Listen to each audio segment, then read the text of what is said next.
On retrouve Édouard pour commenter le débat sur l'Ukraine. Édouard, tu as regardé tous les discours à l'Assemblée nationale, sauf celui de Bourlanges qui n'est pas terminé. Qui vote quoi aujourd'hui selon les prises de parole? Est-ce que tu peux nous redire qui a parlé et quelle position ils prennent? Oui, donc pour aller vite, il y a deux votes contre qui sont les communistes et LFI. Il y a l'abstention qui a été confirmée par Marine Le Pen.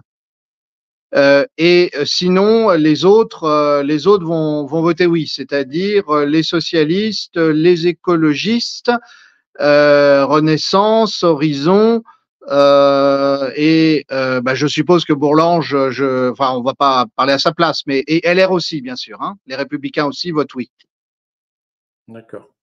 Qu'est-ce que tu retiens de ces discours? C'est Gabriel Attal qui a fait le discours pour le gouvernement. Qu'est-ce que tu as retenu de ce discours? Alors, le discours était de loin le plus mauvais discours de tous ceux qu'on a entendus cet après-midi. Il était très stéréotypé, avec finalement une rhétorique qui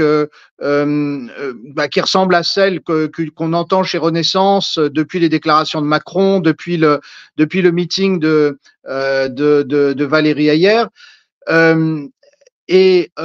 Face à cela, il a donné l'impression plusieurs fois d'encaisser les coups. C'était intéressant après quand la caméra était sur lui, en particulier pendant le discours de Marine Le Pen et celui-là d'Olivier Marleix, lorsque Marine Le Pen et Marleix ont mis en cause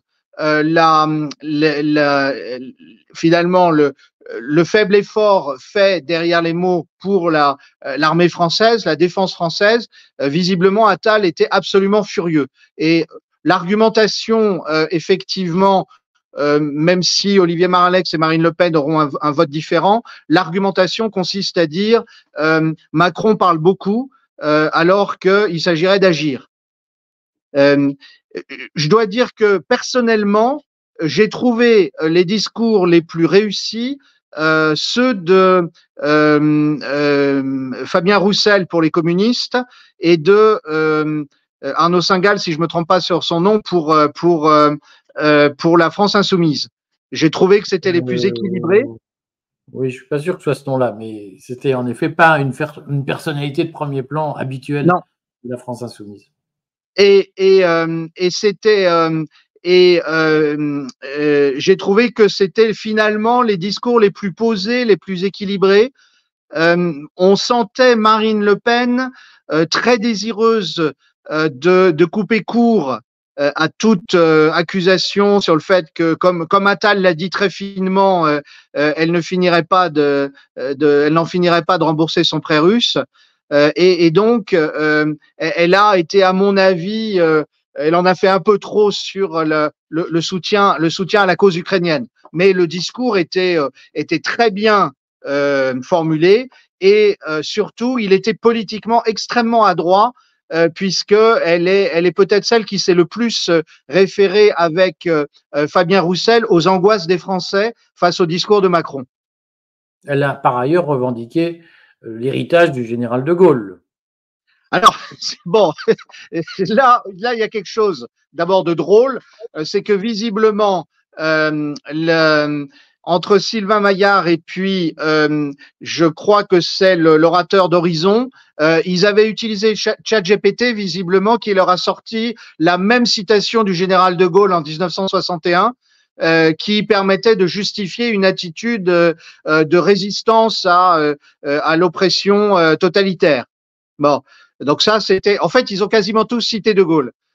Mais on va dire que Marine Le Pen l'a fait plus adroitement et de manière plus légitime, puisqu'elle a de fait souligné qu'il y avait une position d'indépendance, de relative neutralité et de médiation que la France aurait pu avoir et qu'elle n'a pas eu. Et bon, mais enfin, on n'était pas à un paradoxe près, puisque l'orateur de LFI a cité le pape.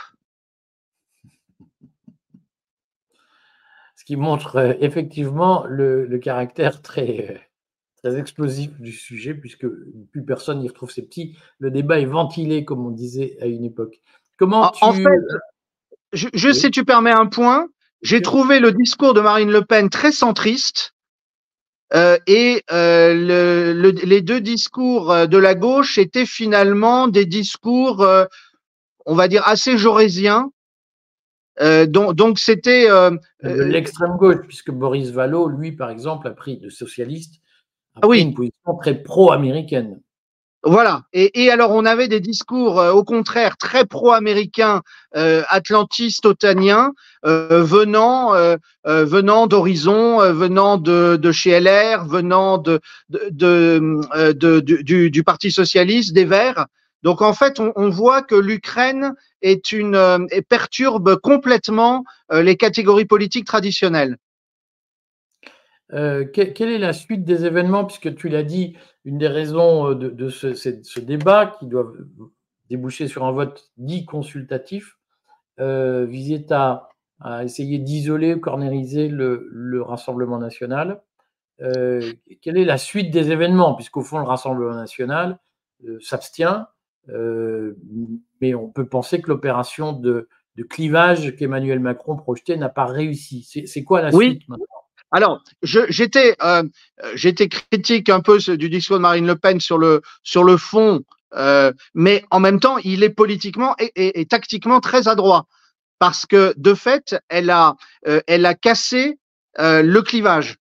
De ce point de vue-là, ça va être plus difficile puisque là, il y a deux partis de gauche qui votent contre et non pas le Rassemblement national. Le Rassemblement national s'abstient, c'est-à-dire qu'en fait, il a la position médiane. Et d'ailleurs, Marine Le Pen, assez adroitement, a fini en disant nous votons, nous abstenons au lieu de voter contre pour une seule raison, c'est pour marquer notre soutien à l'Ukraine. De ce point de vue-là, c'est pour ça que je disais tout à l'heure qu'elle a eu une position centrale, sinon centriste. Bon, et donc concrètement, pour Macron, il y aura un feu vert pour la signature de ce traité, de cet accord bilatéral, mais est-ce que politiquement, il y a une suite? Ben, je crois. Alors, plusieurs des orateurs ont insisté sur le fait que Zelensky hier a fait une déclaration pour rassurer les Français en disant qu'il y aurait bien sûr, il n'attendait pas qu'il y ait des soldats français qui soient envoyés au sol. Que c'est pas là que la France pouvait le plus aider. Donc c'est difficile. Je sais que toi comme moi, nous sommes très méfiants concernant les capacités manœuvrières de Macron et sa capacité à entraîner les gens beaucoup plus loin qu'ils ne veulent aller. Le débat de cet après-midi me semble avoir mis au moins provisoirement un coup d'arrêt à la surenchère macronienne. Bon, écoute, on va voir ça, on suit ça On, on- on va dans suivre ça, bien sûr. Oui, oui. les heures et les jours qui viennent et on en reparle. À bientôt, Édouard. À bientôt, Eric.